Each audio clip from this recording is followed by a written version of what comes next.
The contents of this interview, or from Awake and Empowered Expo LLC from Ethan Fox and Flower of Life Center for Human Evolution, is for informational purposes only and does not necessarily reflect the viewpoints held by these organizations or individuals. Always consult with your doctor or health professional before making any changes to your diet, lifestyle, or prescription drug use. Please understand that you assume all responsibility and risk for the use or misuse of this information. Welcome to Awake and Empowered Radio. This is Ethan Fox, and I'm here with Jeffery Jaxen. Today we have the pleasure of speaking with Australian researcher and world-renowned radio show host, Max Egan. Max has become a voice of reason for those of us who are pioneers in this time of global awakening of consciousness. You can find out more about Max and his work at thecrowhouse.com. And to listen to our other shows, go to youtube.com and search AAEEXPO. Hi, Max. Welcome to our show. We're thrilled to have you with us, and you're one of the most powerful voices and beacons of hope within the current world situation. And a lot of people listen to you because you're able to articulate the things that they are thinking and feeling. For our listeners who may not know you that well, can you tell us a little about your life and what life experiences guided you to become such a prominent figure in the alternative media? Well, it all really happened by mistake, to be quite honest, Ethan. It just was a natural chain of events that just led me to be doing what I'm doing now. And thank you for asking me onto the show as well to share all this with you. But I grew up basically sort of living on the outside of society most of my life. I was a musician for most of my life, so I got to view the world from a sort of a different perspective to many people. I never really got caught into the work ethic, the business mentality, that left brain mechanical system that they impose on us. It just never really became part of my life. And I began to view the world very differently to most people. And I kind of saw the way this control mechanism was being put in place. I think a lot of people did. That's why there's so many people now that are speaking about it. That's why there's been so many people speaking about it for so many years, because a lot of people can see it. They say that about 7% of mankind simply can't be programmed, can't be brainwashed. You know, you just don't fit into the system. You can see it and you will never comply with it. And I think I'm just part of that 7%. And how I got to be doing what I'm doing now was really a mistake. I mean, it just all kind of fell into my lap. I never planned on it. I certainly never planned on being a radio host. I never planned on making films or anything like that. If you looked at my life 10 years ago and asked me where I would be now, this is absolutely not the place that I thought I would be, because I didn't really feel, a calling to do this. It wasn't really until 9/11 happened, I think like so many other people, that I felt a calling to really go public with all my research and to really start, being a voice to try to wake people up. I think there's a lot of people out there that are bringing fear of the situation that we face, and there is indeed a lot to be concerned about when you look at the global situation. But I think there's the difference. It's the difference between fear and concern. Because when you're in fear, you go into hiding, you go into fight or flight mode. And when you're concerned, you tend to act positively to address your concerns. And that's what I think people should do. They need to calm down a little bit when looking at this and be concerned about the situation, but also to see what the remedy is. And I believe the remedy is for people to rediscover themselves, to rediscover the power that they've got, because ultimately all of the problems that we face on the planet are all being carried out by people. There's just this misconception of who's powerful and who isn't. We've all been trained to give our power away, but really there's nobody any more powerful than anybody else. Our governments are simply public trustees that we employ, and we need to change our perspective a little bit. I think if we did that, started to respect each other, started to realize what the social hierarchy actually is and where government fits into the food chain, I think we could change things very quickly. So that's been the message. You mentioned the 7% that can't be programmed. Do you have an idea of why that is and what causes that 7% to be unique? No, I don't. I think probably the same thing that causes 1% to 3% of the population to be born with psychopathic tendencies. It's just the way the code works. I think for reality to work at all, there's got to be some sort of a balance, and I think that's just the way it works. And I'm of the belief that there has to be, in order for there to be positive change in the world, there has to be a simultaneous increase in consciousness. Do you have any thoughts on consciousness as its as a foundation for all the progress? Look, I think consciousness is the foundation for everything. I mean, consciousness is the foundation for reality itself. If you look at what matter is, I've done a lot of short shows and a lot of discussions on the nature of matter, how matter is simply frequencies of light and sound, and everything is created by consciousness, really. If you look at your consciousness being not local to your body, you download it into that biological computer that you inhabit for this experience. It's not local to your body. Consciousness is the energy itself that makes up everything. So I think it all has balance. And, a lot of the negative stuff that's happening, in a way, it's provided us with the greatest opportunity we've ever had for freedom, because the control grid is now laid bare.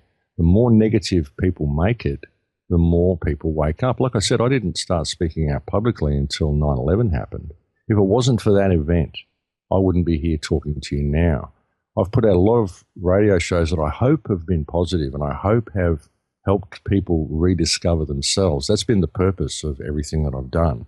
And I don't get it right all the time, but the overall purpose and the general purpose and the general message that I'm attempting to give people on everything that I do is to rediscover yourself, because there are no leaders in this. It's all about you. It's all about the state that you are in. It's about the conscious state you're in. It's about the energy that you are in your heart space. The key to your own salvation is in your heart. It's about changing your perspective of who and what you are and how you interact with reality around you and the people around you. That's been the overall message. So all of this negative stuff that's happening, it's created this conscious wave to sweep across the planet, when now we've got so many people talking about government corruption. And it's got to the point where, we're getting a virtual police state built around us as a result of people waking up, because these people are running scared. So they complement each other.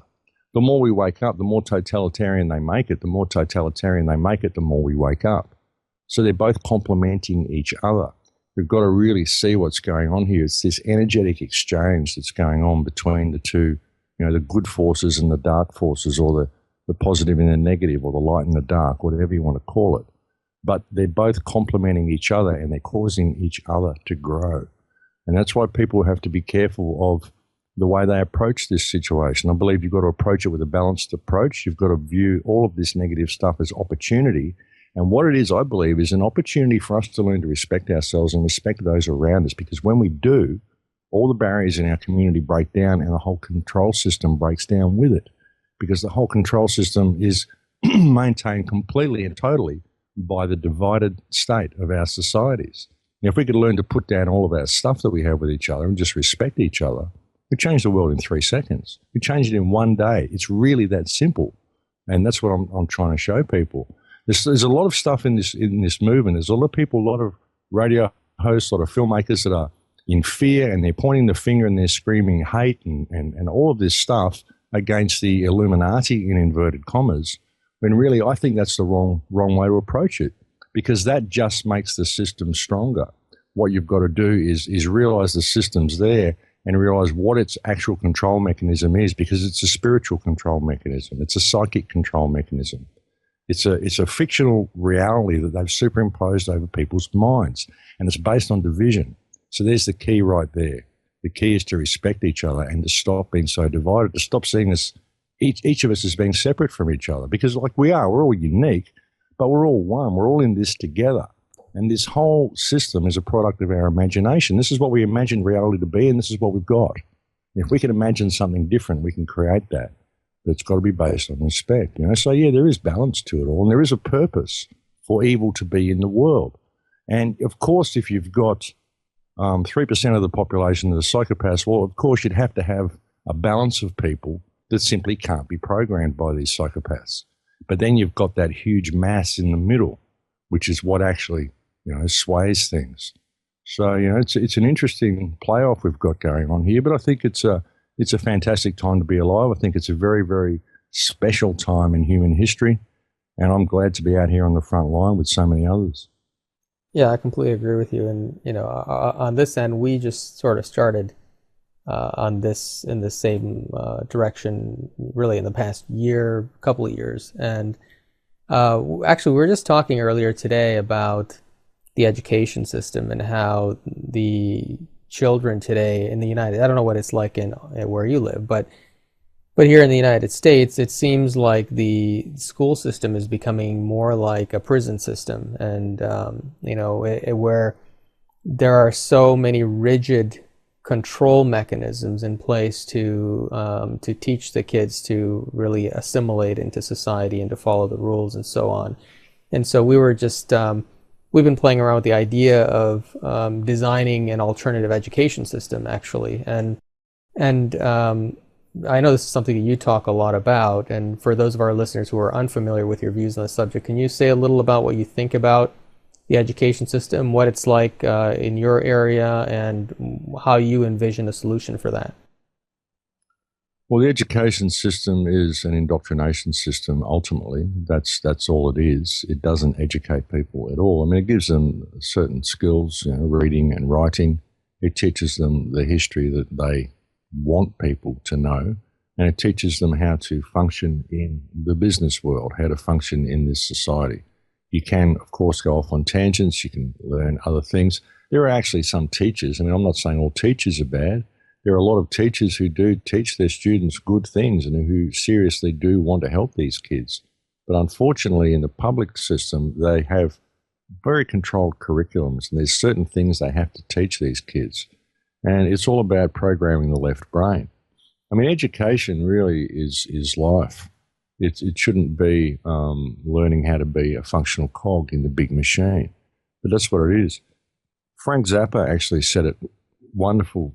He made a wonderful statement on education back in 1976, I think, when he said that education trains people to be ignorant with style and trains people to grow up to be functional victims, usable victims for a military-industrial complex that needs manpower. It keeps you in a position where you are just smart enough to operate the machinery and do the paperwork, and just dumb enough to swallow what they feed you. And that's where they want you. But if you step outside of that, then all these things are going to go wrong in your life. So it's best to just keep in that little mediocre spectrum, and that's where they want you.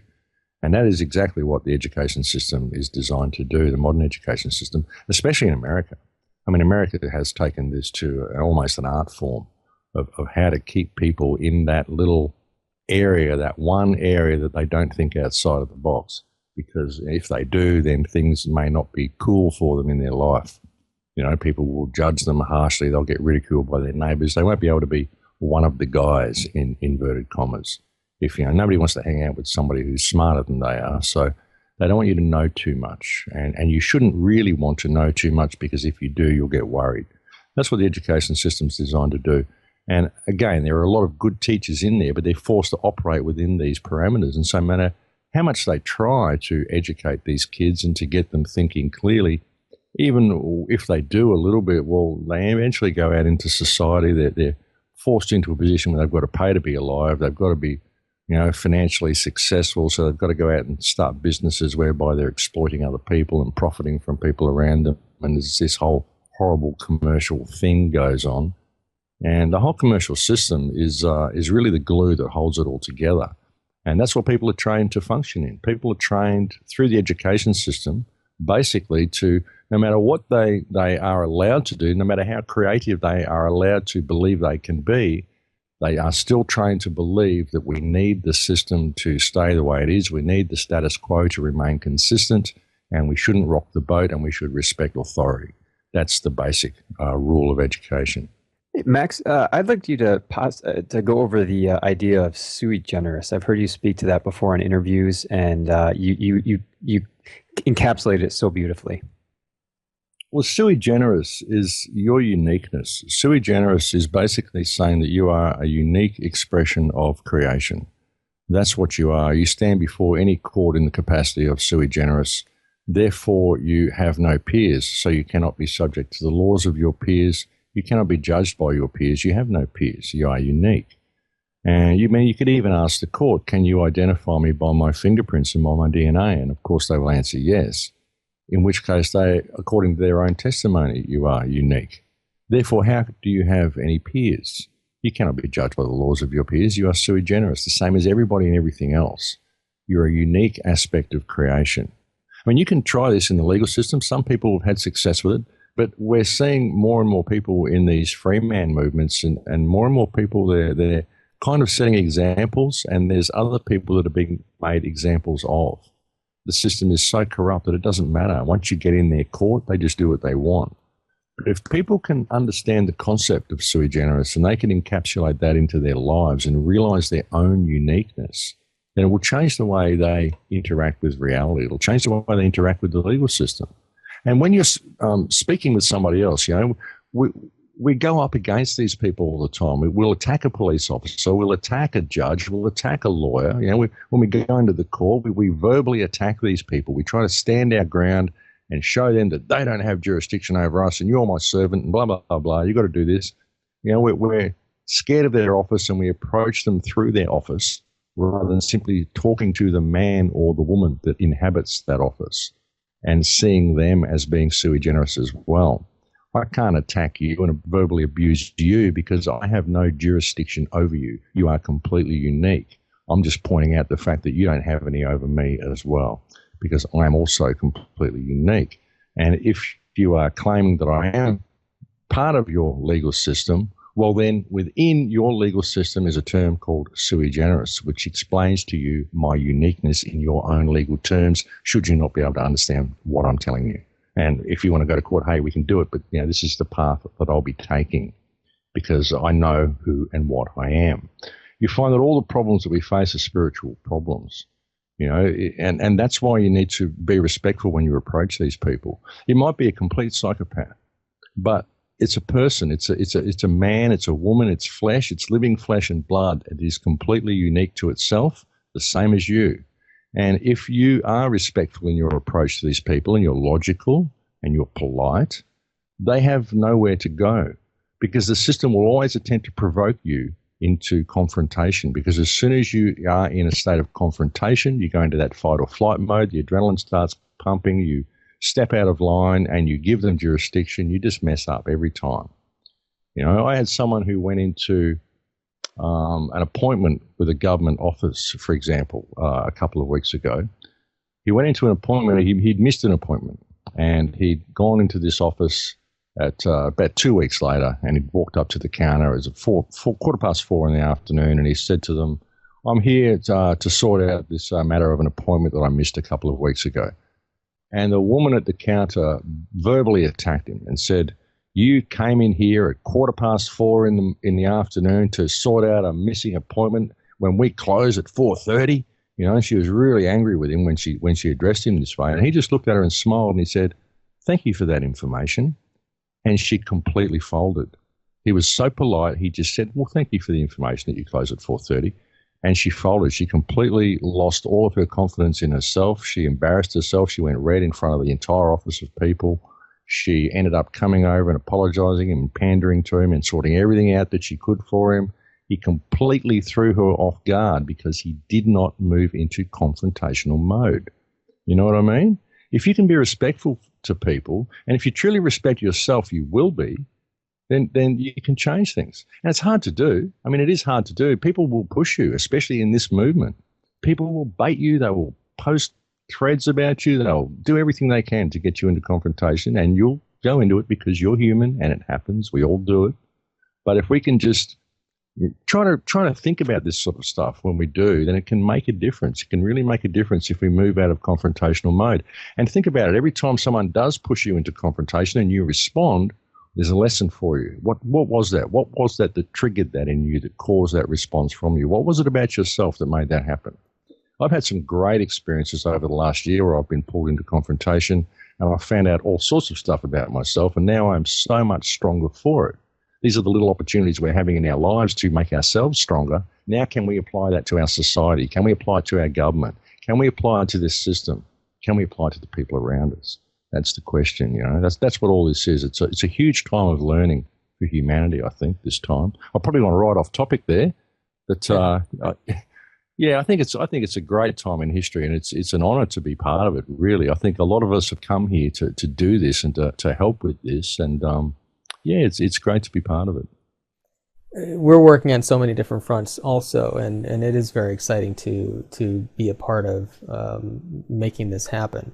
Now, you mentioned about the free man movement. I've been noticing a lot of sovereignty movements seem to be popping up all over the world. Like, I think out your way there's a gentleman by the name of Jagamara. I don't know if you heard of him.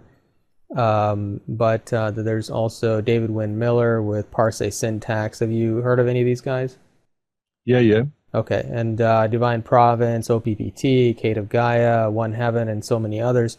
Seems like there are dozens of cracks in the dam, and they're trying to plug them all up as they come up. But it seems to me it's just a matter of time before the dam breaks open. And I guess my question is do you you obviously are familiar with these different movements.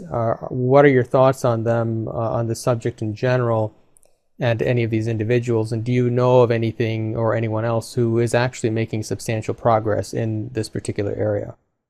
Look, it's hard to say. Look, I've seen people use all of these approaches in what they've done, and I've seen some people have a degree of success, and I've seen some people get themselves into trouble. Very often people go in again, they go in to attack the system.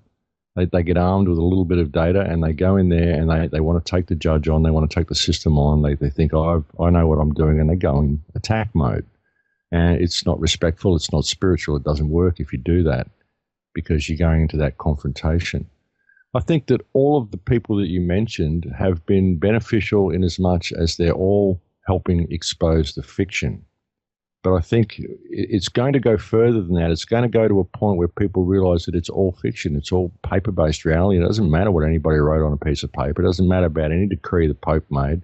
It doesn't matter about anything anybody did anywhere. What matters is that you rediscover yourself, because this is a spiritual problem. The whole thing is a spiritual problem. The fact that we give our power away in the first place because somebody wrote something down on a piece of paper. What is that? What does that mean? It doesn't mean anything. The whole written language, the concept of spelling, it's a spell. They're spelling you. They're training you to believe this is real. It's a fictional-based reality. Any decree the Pope made and wrote down and sealed on vellum or whatever, it makes no difference to me. It's nothing to do with me, regardless of whether I have a birth certificate that someone gave me or whatever. These are all fiction. This is all stuff that we made up. It's not real. None of it's real. So there's a higher harmonic to the whole thing, and the highest harmonic, I believe, is sui generis. And that's even within their legal system. So you can say, okay, I'm sui generis, and because I'm sui generis, I choose to step above the whole thing, But I think, they're all doing a good job. All these people have done a good job in their own way. And I think it's great that this is happening, that people are putting this information out there and they're working to expose the fiction. Because whatever it is that causes that shift in the mind of that mass of people who aren't part of the 3% at the bottom and the 7% of the other side, the 3% of psychopaths and the 7% of those who can't be programmed, anything that wakes up these people in the middle, I think is a good thing. Anybody who's speaking out against this system in any way that wakes up someone to the fact that they're living in a world of fiction is a good thing. And then it's up to that individual to then go through their own awakening process and find out what their own truth is. But ultimately, I think that what everybody will find is that ultimately their own truth is themselves. That's the only thing you're ever really going to know for sure is yourself. And that's what you're here to know. That's what you're here to do, So, it's good, but, we've got to step above it all. It's great that people are exposing the fiction, but I think people have to be careful of getting armed with a little bit of data and then going off with their guns cocked and their, fists clenched and taking the system on, because that will only lead down a bad direction, I believe. Hey, Max, I have a question for you. How does humanity unite or stand up against a government that's destroying the planet and the environment around us, yet that is grandstanding as its savior behind a phony green and sustainable movement? Yeah, well, it's a good question.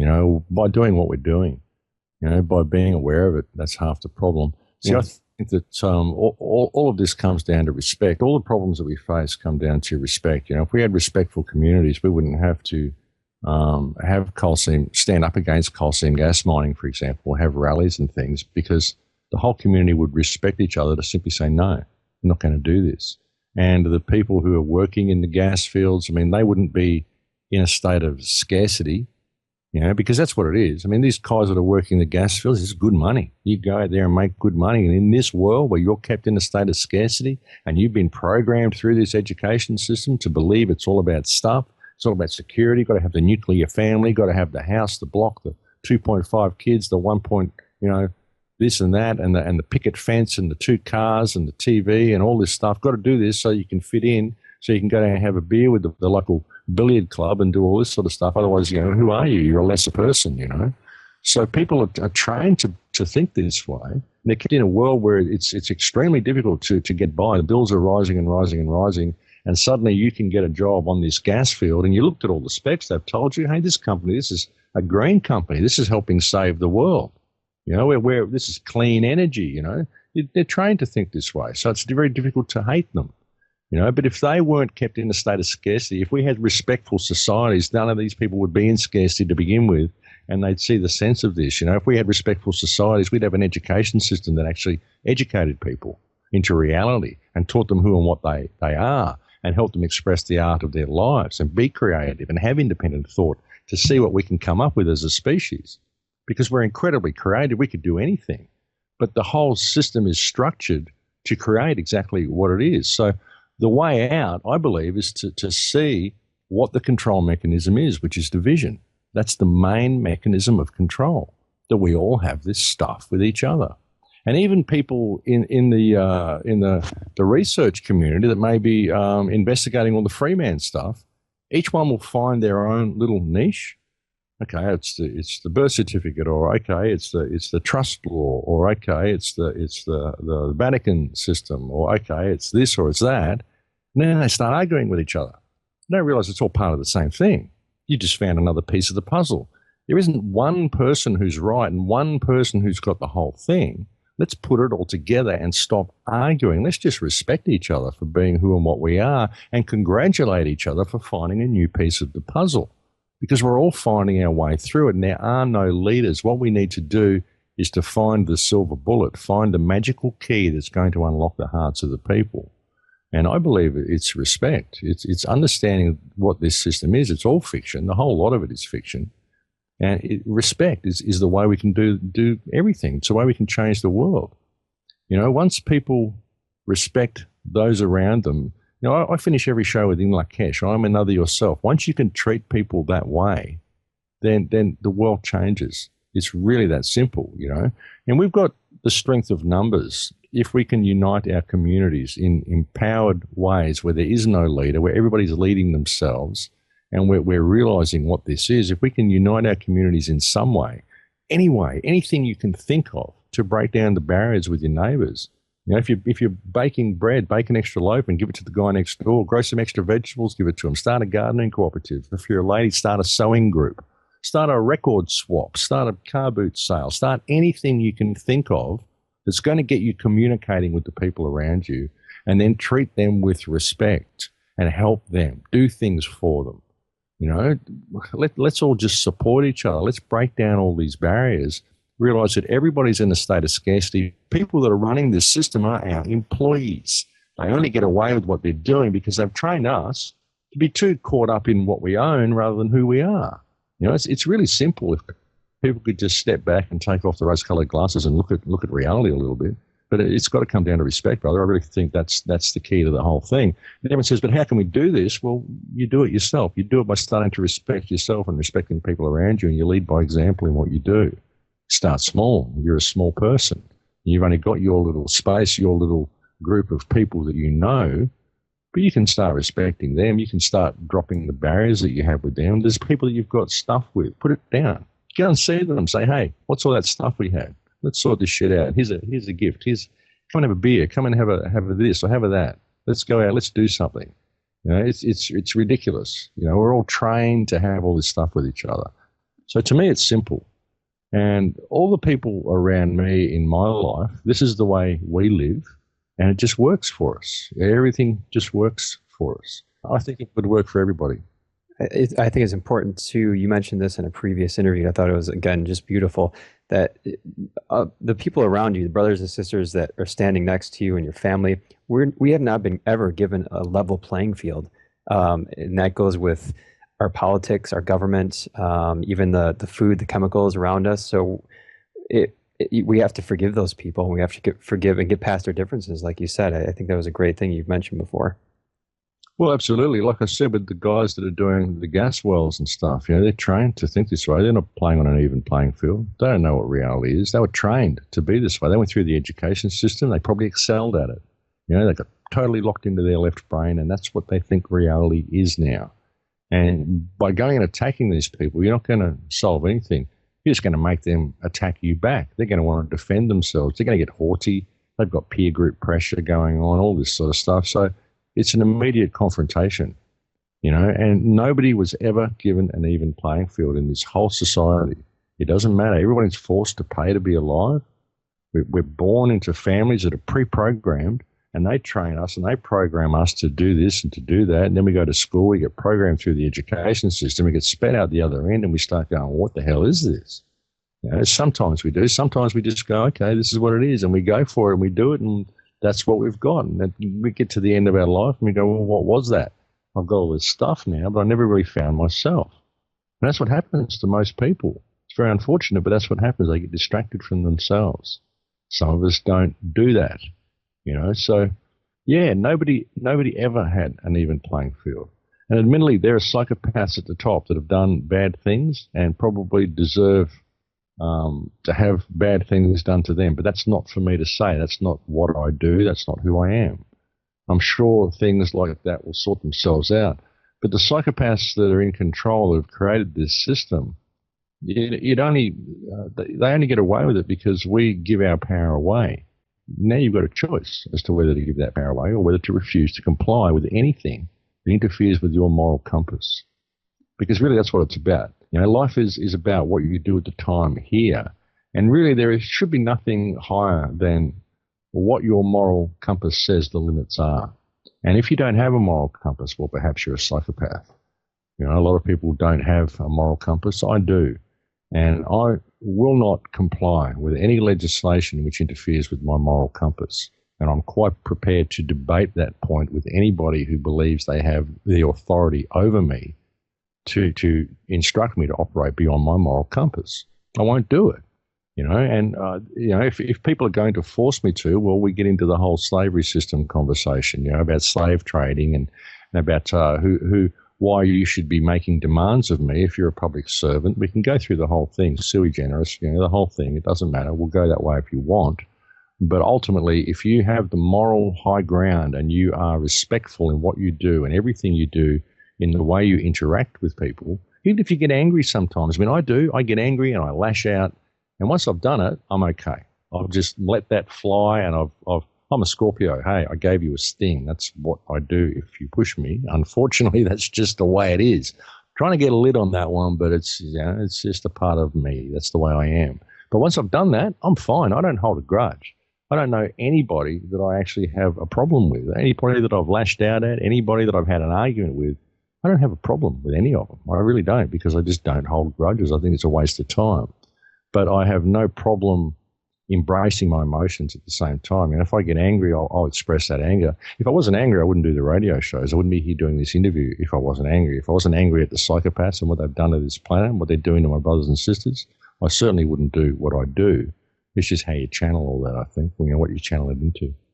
It was so you're a Scorpio. I don't know if you know that I've been an astrologer, numerologist for 20 years.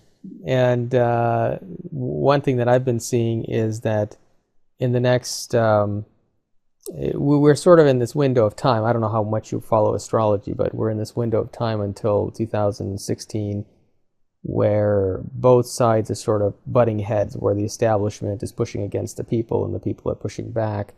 But in the 2020s through mid-2040, really the freedom is going to be given back to the people. And I foresee that's the period of time where all of these things that are sort of coming up beneath the surface now are going to come out to the surface, and free energy technologies and things like that, and just more freedoms for the people, which were taken away in this recent decade.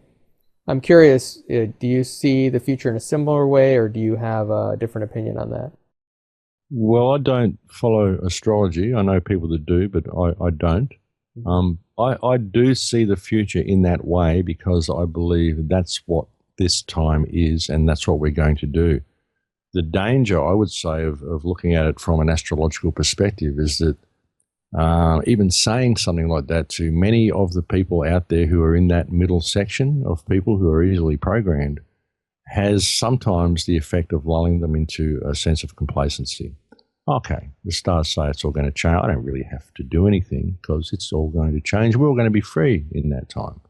But I would point out to them that, yes, this is very, very likely to happen as long as you participate in creating that freedom in your own little reality, because it's up to you to participate. I find that a lot of people who make predictions, for want of a better term, this is the effect it has on people. Unfortunately, whether it's true or not, they may be very accurate predictions and the stars may be completely right. But unfortunately, we have people that are very easily programmed in our world. And even with what I do on the radio shows, sometimes when I say to people, look, things are getting positive, and I present it to them in such a calm manner, I worry that I'm lulling them into a sense of complacency because people say, oh, Max, your voice is so calm. I feel so reassured and relaxed after the program. And I think, well, that's great. I don't really want you to feel reassured and relaxed. I want you to feel empowered to act. That's why I presented the information to you in such a calm and rational way. But it's not to lull you into a sense of complacency because people are very, very easily programmed. And that's what I find. A lot of people, they're fluoridated and they're kind of eating this dud food and they're sort of relaxing in front of their TV and they go, oh, it's all good. Yeah, it's all good. Yeah, Max is going to go out there and bat for us. Ethann's going to go out there and bat for us. It's all good. They know the world's changing. It's all going to be good in 2020. And I'll just sit here and I'll just watch it all turn to heaven around me, And that's unfortunately what we get in our society. So I think it's very, very important to focus on the empowerment of the individual and the necessity of people applying themselves to the reality that they live in. There's a popular misconception that if you change your inner world, you will change the outer world. And it's a misconception in as much as people believe that all they have to do is think good thoughts and the outer world's going to change. And what I point out to them is it's about changing your inner energetic state, changing your heart space, but then you have to apply it to the world around you. You remember this is a world created of our imagination. So in order for us to imagine a better world, we have to do that, but then we have to apply ourselves to it. I mean, everything is a product of imagination. This desk that I'm sitting at, someone imagined this, and they drew the plans and they built the desk. But they had to build it, didn't they? They had to apply themselves to that reality for this reality to come into being, for this desk to be here. And it's the same with the reality we wish to build. The reality that is shown there in the stars is an opportunity for us to participate in the reality that we now exist in. This is a physical world, and it takes our participation. That's why we are here. A lot of what you're saying is the core message behind your Full Circle project, right? And the film that you're making in Peru. Exactly. What I want to do with that is try to create some sort of a template where we can all participate in this. So can you fill us in a little bit more about what this project is about and what the film is going to be about and what your overall vision is for that? Well, it's a big one. I mean, I don't really plan these things. I kind of get guided by spirit, and I just know that I have to go and make the film. I've spent virtually everything I've got and gone into the red just to go there and do it. It's interesting. Then I give the film away, but that's the way it goes. Spirit's just calling me to do it.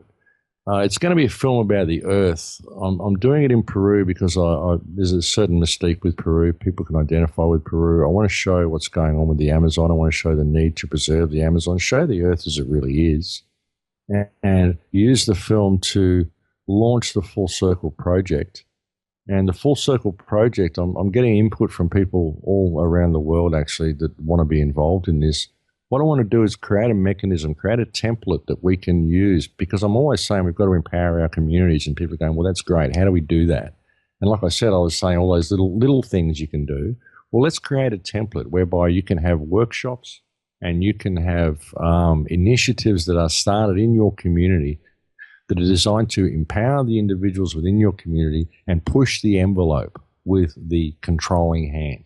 Push the envelope with the authorities in a polite and morally morally viable way, so that we've always got the moral high ground in everything that we do, and we're realizing that these people are public trustees, just educating the people into thinking about things differently and constructing it in such a way that there are no leaders in this movement. It's just a template that everybody can use, every individual can use. Hopefully we can get enough funding, or I can get enough funding to be able to set up some sort of a central database in each community, which will be tailored for that particular community.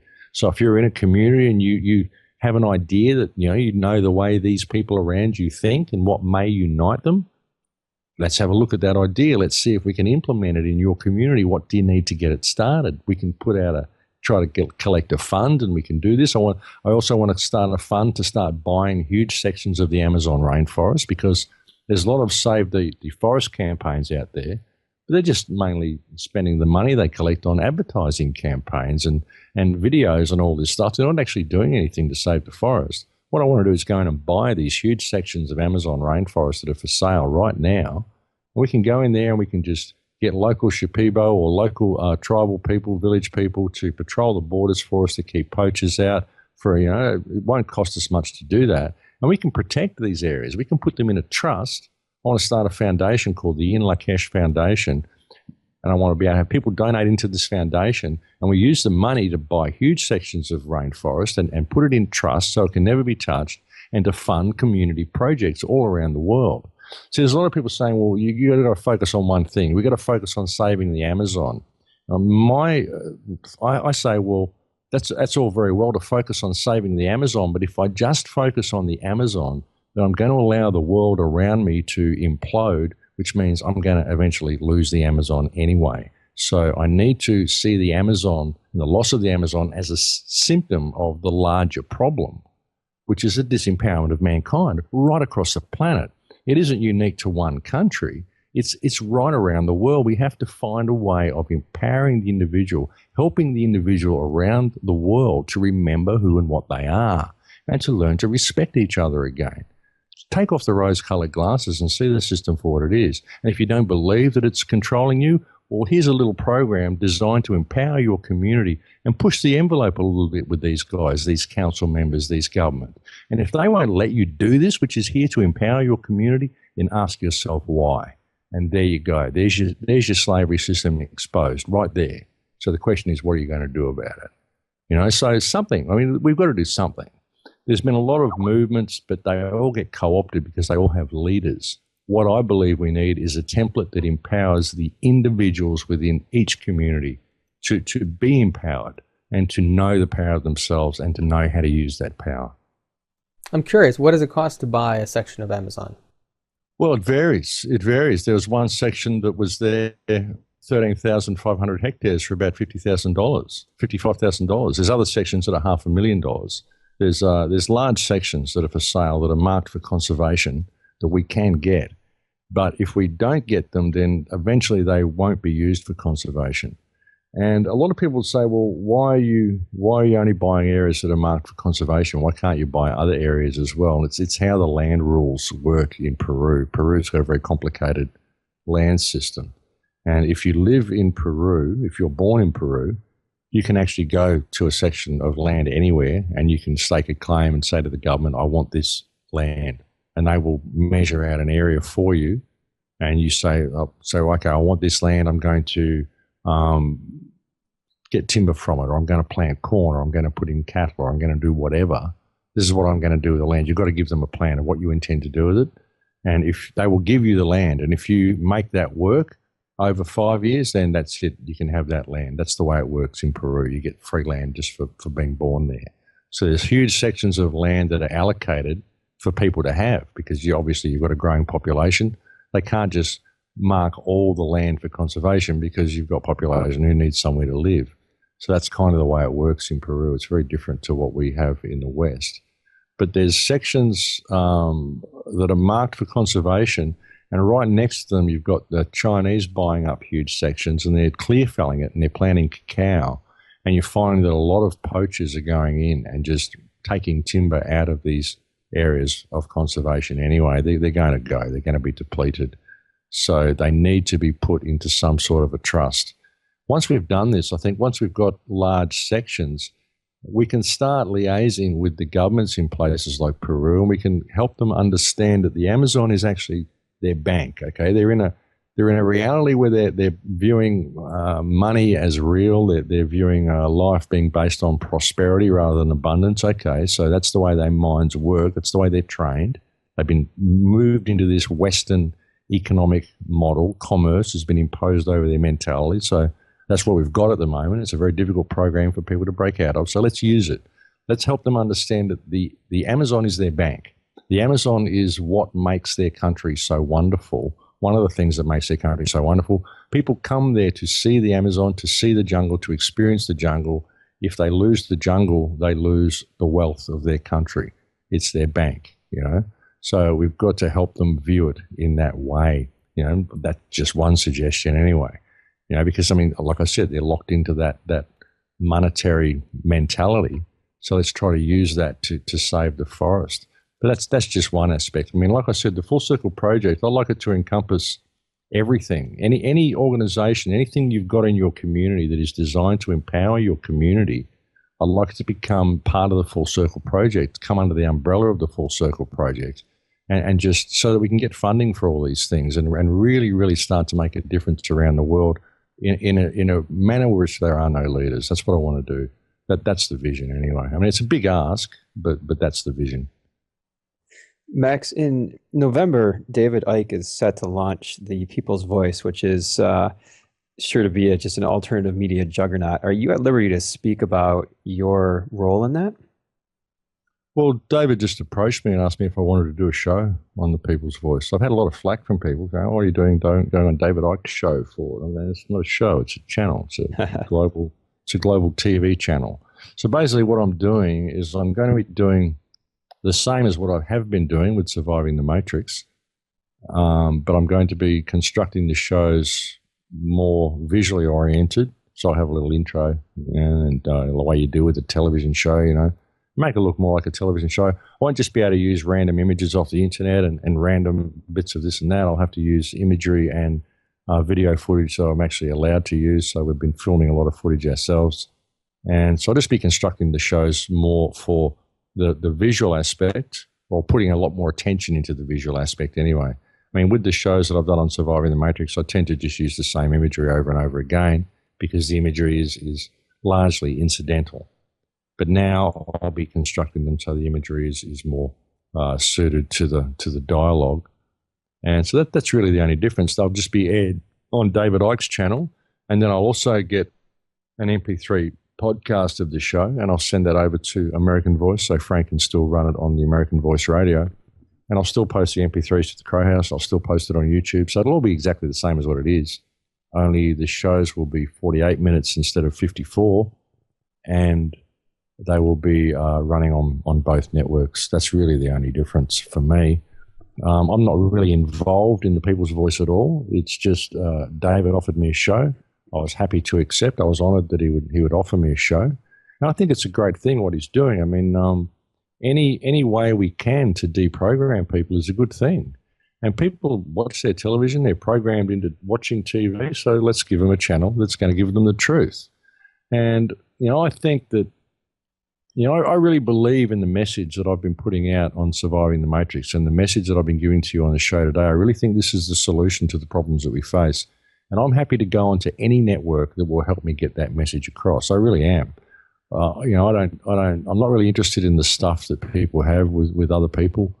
You know, he's this and he's that. And, you know, a lot of the alternate research community seems to want to, you know, they want to eat each other alive. They're all pointing the finger at each other and arguing with each other. And it's all about divide and conquer. It's all a program. Everybody's got a piece of the puzzle. And I'm happy to support anybody who's speaking out. And I'm happy to air this message on any network that wants me to air the message and will let me air the message. So, yeah, I think it's a good thing what he's doing. And I hope that it does really, really make a difference. I hope it gets huge. It would be great if it does. Now, I'm seeing some incredible innovations in advanced technology and free energy technology.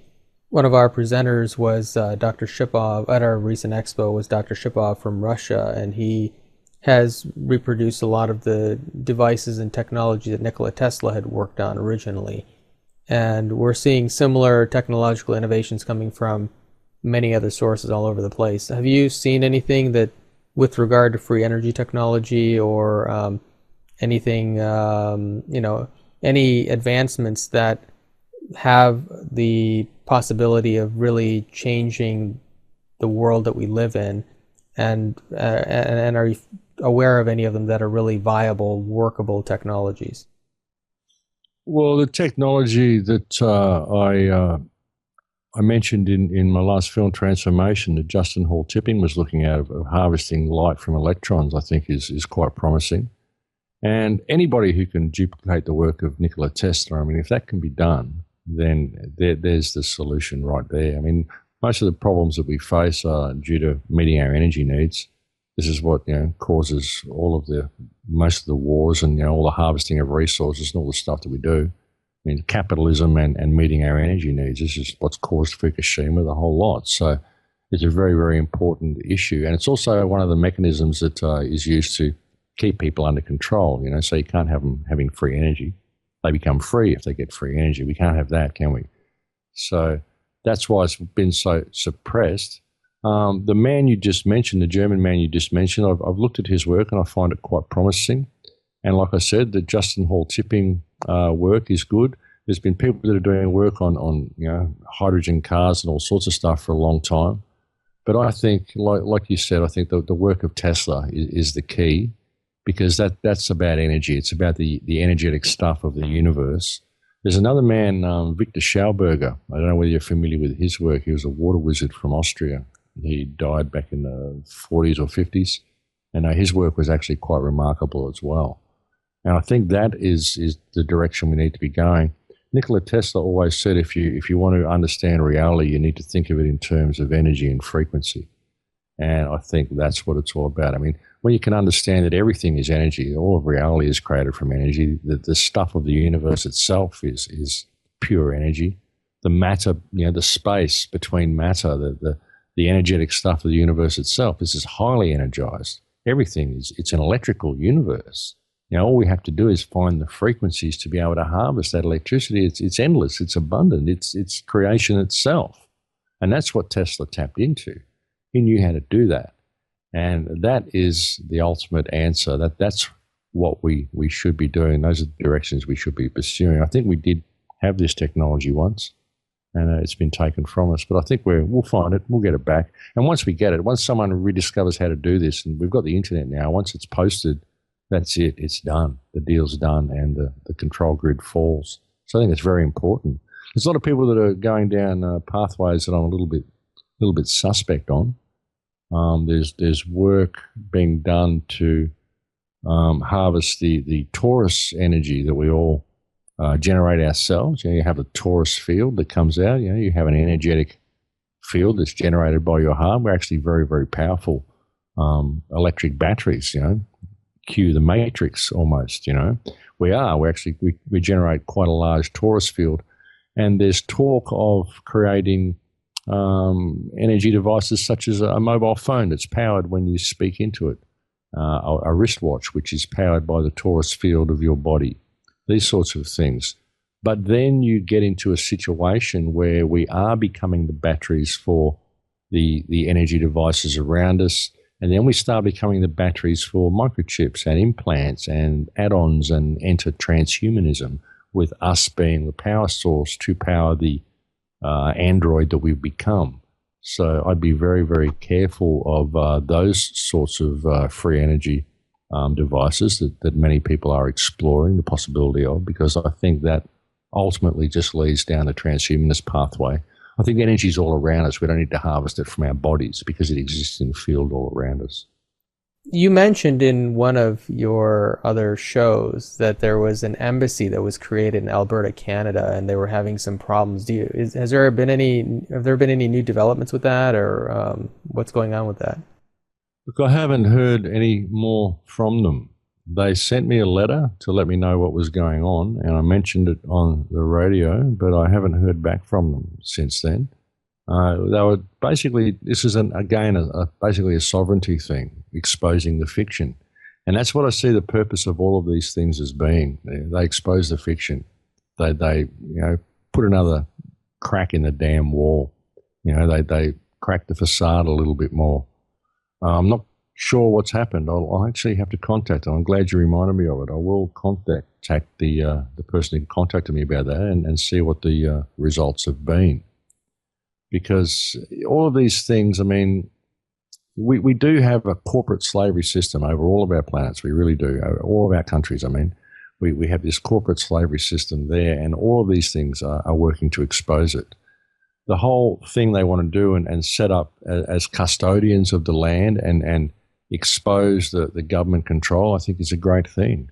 And I think it's a good sign that we haven't heard any news actually out of Alberta, because perhaps airing that show stopped any action that was going to happen. I don't know, but I haven't heard any news come out of there.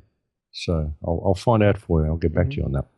Yeah, actually earlier you were talking about the how one of the technologies that you've been hearing about is using our own human bodies to power devices. I've been hearing a lot about wireless transmission of power, and in fact there's an inventor that we're working with. We're planning on doing some kind of live demonstration, transmitting, similar to what Tesla did, transmitting power wirelessly using scalar energy. And so it seems to me that there are lots of other ways to do this without having to use our own bodies as the fuel source for this energy. Are you familiar with scalar transmission at all? A little bit. I wouldn't call myself an authority on it at all, though, but I am vaguely familiar with it. Yeah, there's an inventor out in Florida, and I don't know if he actually successfully did this, but he was going to transmit energy, I think about 100 miles, and light up a building. And we've been in talks with him to try to do a demonstration transmitting the energy from Florida to Michigan and light up a room full of lights here as well. And so it's viable. He can do it short distances, no problem. He just has never done it across country yet. But it's nice to hear these kinds of breakthroughs and people working independently in different areas doing this kind of work. Anyway, you talk about how you've had a lot of emotional trauma in recent times and how it's actually made you stronger. And speaking for myself, I can relate to those kinds of experiences having led me down to the road to where I am now and the work that I'm doing. Can you share your personal journey to whatever extent you're willing, and any wisdom you gain from this that other people can use to empower themselves while they're going through these turbulent times in the world or in their personal lives? Well, as I said, all of these things are opportunities. They're all opportunities for growth.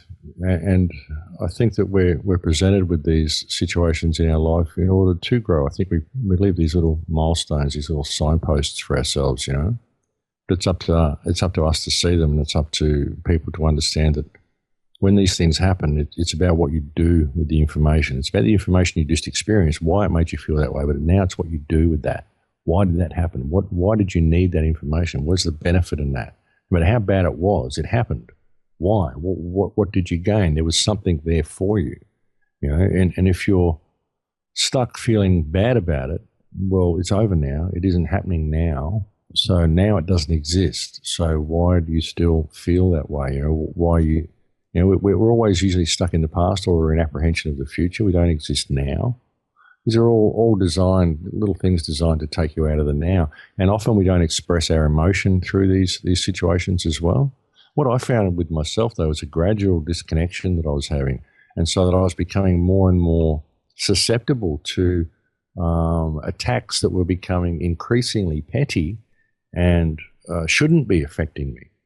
But I was becoming more and more susceptible to these things. I think a lot of it was the area that I was living in. There was a whole bunch of new mobile phone towers put up in the area that I was living, and there was lots of chemical spraying in the sky. So I found a lot of people were falling off the wagon in the area, a lot of emotional trauma happening, a lot of relationships breaking down, all sorts of things. And then Spirit sort of pulled me away from that area. And now I'm living in a very, very sheltered spot, which is away from every flight path, and I don't even get mobile reception here. And this just came to me out of the blue. Someone that I never met offered me a place to live. I came and looked at it, and it's this paradisical little place in this sheltered little pocket. And I've just been placed here. And over a period of being here for 2 or 3 months, I found myself getting very, very connected again. So, I think all of these things are opportunities. It's what people do with the information. The traumas that I've experienced, I've had just certain friends expose themselves as not being what they pretended to be, and a lot of stuff like that going on in my life. I've had, my father's recently been through a fall and broken some ribs and things, and he's 89. And a few things like this. And I'm not particularly, my father and I aren't very close, but still, this is emotional stuff. It's an interesting thing to deal with, actually. But there's been a lot of things going on in my life in the last 12 months that have been very testing. And it's happened in such a manner that it's made me quite strong now. So I think there's opportunity in all of these things. And, the electromagnetic soup that we're swimming in, I think, really affects people a lot more than they believe does as well. And I think that was a big part of it. I think that's what made me more susceptible. And that's why I'm seeing such a breakdown with relationships with people in the area that I just left. There's so many things going on in that area. So many people are under psychic attack, and there's just very, very weird things going on. I think a lot of it is electromagnetic. And that's interesting as well, what you were talking about before about transmitting free energy. The concept of transmitting free energy is very interesting. One of the things that Tesla did, I believe, was to find out what the frequency of the energy field was, so that all he had to do was actually make a little Tesla coil type device and put it into an object so it became a receiver of energy. So he could get a light bulb and he could just put it into the earth. He could just stick it in the ground and it would be tuned to the frequency of energy running through the ground, and it would just light up from the ground. So he didn't have to transmit it wirelessly. I think he did do some wireless transmission of energy, but I think he was working on situations whereby he could just harvest energy from the field around him. I would suggest this is how UFOs probably work as well. Now, I've seen some strange things in the sky, so I know UFOs are real. Whether they're piloted by aliens or not, I don't know. I haven't ever been on board one to be able to tell you that one. But I know I've seen these things, and I would suggest that the way they move is they harvest energy from the field around them as well. I think that's what he was working on. The danger of transmitting energy from one power source to another is the frequency that you're using to transmit it. When you can understand that the Schumann cavity resonance of the Earth is around 7.8 cycles, and this is what your brain resonance is as well. All life on the planet exists at very, very low bandwidths, around the 7.8 to 8 cycles, pretty well everything on the planet. And we're creating devices that run in the megahertz and gigahertz of cycles. And these things are creating a huge amount of electromagnetic smog around us, which is having a huge effect on all organisms on this planet, I think. And so with people transmitting free energy, if you can understand how the energy works, and the energy field around us is charged everywhere, all around us, the whole of this reality is literally made of energy, then why do you need to transmit it anywhere? Why can't you create a device which simply harvests it from where you are, harvests it from the surrounding field? That's what I think people should be looking at personally. Hey, Max, I want to jump in real quick and back you up on getting outside. We recently had Carrie Cassidy at the expo, and we had the opportunity to interview her, and from Project Camelot. One of the biggest things she said as a solution is get more contact with the Earth. Tesla knew this. It's right along the lines of what you're talking about. The Earth as a battery, basically, and when you get more in touch with that and disconnect from the electronic soup, that it recharges you, and it actually is the information coming out of the Earth is speaking directly to your DNA, which happens to be more open now than any recent time in human history. And that is exactly what you are feeling when you said you're reconnecting. I see a lot of people doing that involuntarily, just going for walks or going outside more and saying I feel much better. I'm getting out of this environment. Yeah, absolutely. And when you do go outside and you go for walks, do it barefoot. Yes. Please do it barefoot. Take your shoes off, folks. They got rubber soles. The soles used to be leather on your shoes. They replaced them with rubber. Why do you think they did that? Because the frequency's rising. They want to disconnect you. It's why they concrete everything. It's why they pave everything. They put nature over there and put a fence around it. It's pretty to look at, but don't go and touch it. You got to reconnect with the Earth. She wants you to reconnect with you. She wants you to feel her. And we need to do this. Everybody needs to do this. Get out there and go for a walk at least once a day. It's a download. There's information being downloaded into you that people don't understand but will understand. Yeah, absolutely. Also a note on Tesla as well. There's a gentleman, his name is Jerry Vassilatos, and he is the world's foremost authority on Tesla. He was given access to the archives of books at the New York State Library, and this was before they trashed all these books, or they claimed they were trashed. But he read all the old Tesla papers, and he was the only person to have access to all these papers. And he claims that the Tesla's big experiment at Wardenclyffe was, the public was told it was to get free energy for everybody, and that was part of it. But the other part of it, Tesla wrote in his papers that a lot of people don't know about, was that Tesla realized that he could transmit using this earth energy and increase the consciousness of the people in the area that get this free energy as well. So it wasn't only affecting their energy sources, it was affecting their minds and raising their consciousness in a positive way. And that was one of the big reasons they claimed that they shut him down, was because they knew he was going to try to do that. But it speaks to the earth energy again. Well, yeah, as well. And it's again paying attention to what frequency you're transmitting on, So Yes. if you're transmitting free energy on a harmonious frequency, a frequency that's good for the species and good for the earth, and it operates in harmony with the earth, is in that low bandwidth, like super low, EMF, rather than, high frequency, it could be quite beneficial. It's just knowing what frequency you're working with. And that's what Tesla was all about. He was all about frequency. That little device that he made, that he put on the pillar, that created that earthquake in that town, but he couldn't tell that it was happening in the room that he was in. Mm-hmm. That was amazing. That was all about frequency again, If our listeners want to get involved with the Full Circle project and also listen to your radio shows or any other projects, where would they go? Go to thecrowhouse.com. That's my website.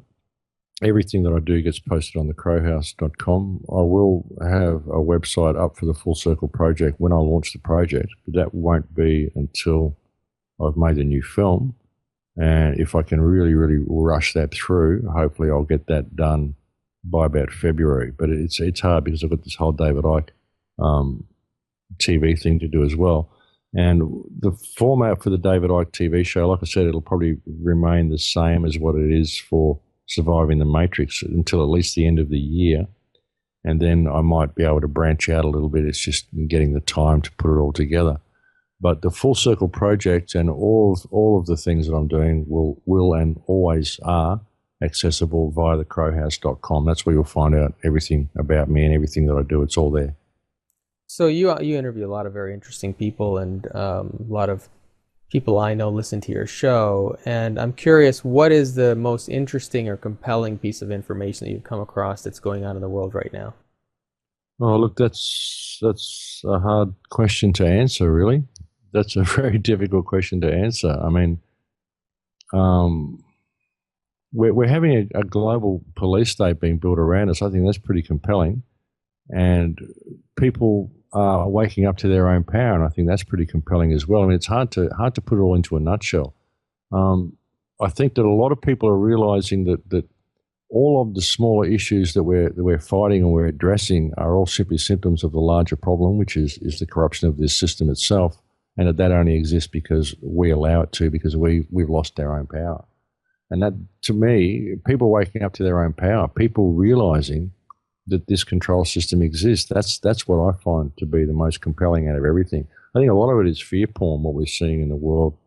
A lot of the shutdown and the threat of World War III and all of this sort of stuff. I think it's all fear porn. I do think Fukushima is very significant. We need to pay attention to that. But again, there's a certain amount of fear porn involved in that as well. I think that we could heal Fukushima through spiritual means. I really do. But I think that's also a test for us. In fact, I think that's probably the only thing that will heal Fukushima is us changing our spiritual attitude and imagining a new reality. So it's a huge test this time for mankind. Very hard to put my finger on anything that's more significant than anything else, though. It's all compounding to present us with the greatest opportunity for freedom we've ever had, like I said earlier. So do you think the world as a whole is waking up enough that we're beyond the point of no return, or do you think we still haven't crossed that point? I don't think we've crossed the point of no return yet. We're getting close, though. We are getting close. People do need to start participating. But the point of no return will only be the point of no return for mankind. It won't be the point of no return for the Earth. The Earth will go on. The Earth will continue. The Earth doesn't need us. That's one of the biggest ego trips we ever got onto, the fact that the Earth needs us. We look after the Earth. We're custodians of it while we're here. We have the opportunity to be custodians of it because we have the intelligence to do so. But it doesn't need us. If we're not good custodians, it'll shake us off like a bad case of lice, It doesn't need us to function at all. The Earth isn't going anywhere. We are, if we don't pay attention. Do you have any final words of wisdom for our listeners? Oh, wake up, please, folks. We need you. We need you. The Earth needs you. You need you. I think it's a time of great remembering, and you're giving the opportunity to remember. That's what this is. Even the information that I bring to people, I just state the obvious on my radio shows, and people say it resonates with them. It's almost like it's them speaking through me, because I'm simply pointing out the obvious, and I'm helping them remember that which they already know. All information exists in the field. We've done all this before, I think. We do it many times, and we're given the opportunity to get it right as many times as we want. I think this is a beautiful world, and it's a product of our imagination. We just have to imagine something better, and that's what we can do. I think the sky's the limit. We're an incredibly creative species, and we don't have to do this. We don't have to allow the world to be destroyed. We don't have to do what these corporations say and allow all these mining magnates to do what they do simply because somebody wrote something down on a piece of paper. We don't have to do any of that. If we have the moral high ground and we respect each other and we have united, respectful communities, we can change the world. We can change it in a day. And I think we will. I don't think that they can do anything that is ever going to lock down human consciousness. We're just way too creative for that. And we keep moving the goalposts. I, for one, will never back down. I have no fear of this system at all. I have no fear of anything these people can do to me because I know who and what I am. I know that I'm only here for a little while inhabiting this vehicle for this experience, but my consciousness is infinite. It always has existed and it always will. And it may come back to this reality. It may go to another one. It may do something completely different next time. But while I'm here, I choose to participate. I choose to leave a legacy behind. I choose to make a difference because I existed. And I think we all have the opportunity to do that if we choose to pay attention. So that's what I think this time is. And I think people need to get involved. And I think the reason it's getting so negative, the reason all this is happening is because reality is providing people with the opportunity to get involved, the opportunity to rediscover yourself and to remember who and what you are. That's what this is. And I think people are doing it. And I think we will get through this. So I'm very positive about the whole thing. We're honored to be standing next to you this time around, Max. Thanks for doing what you do. Oh, look, the honor is mine. Thank you for having me on. Thank you for listening. Thank you for doing what you do. That's something else that I really would like people to understand about the radio shows and the broadcasts and everything that I do, is that one of the main points of it is that I'm not anything special. I'm just like you in Lakesh. I'm nobody. I'm just you. I'm just another human being, the same as everybody else. And you don't have to be special in inverted commas to speak out or to make a difference. You've just got to be willing to participate. So yeah, the honor is mine. Thank you for having me on to be able to share all this with you. Thank you again, Max. And we'll be keeping an eye out for the Full Circle project and the film you're working on, and let us know if there's anything we can do to help you in your work. And for those of you who are listening, you can find out more about Max and his work at thecrowhouse.com.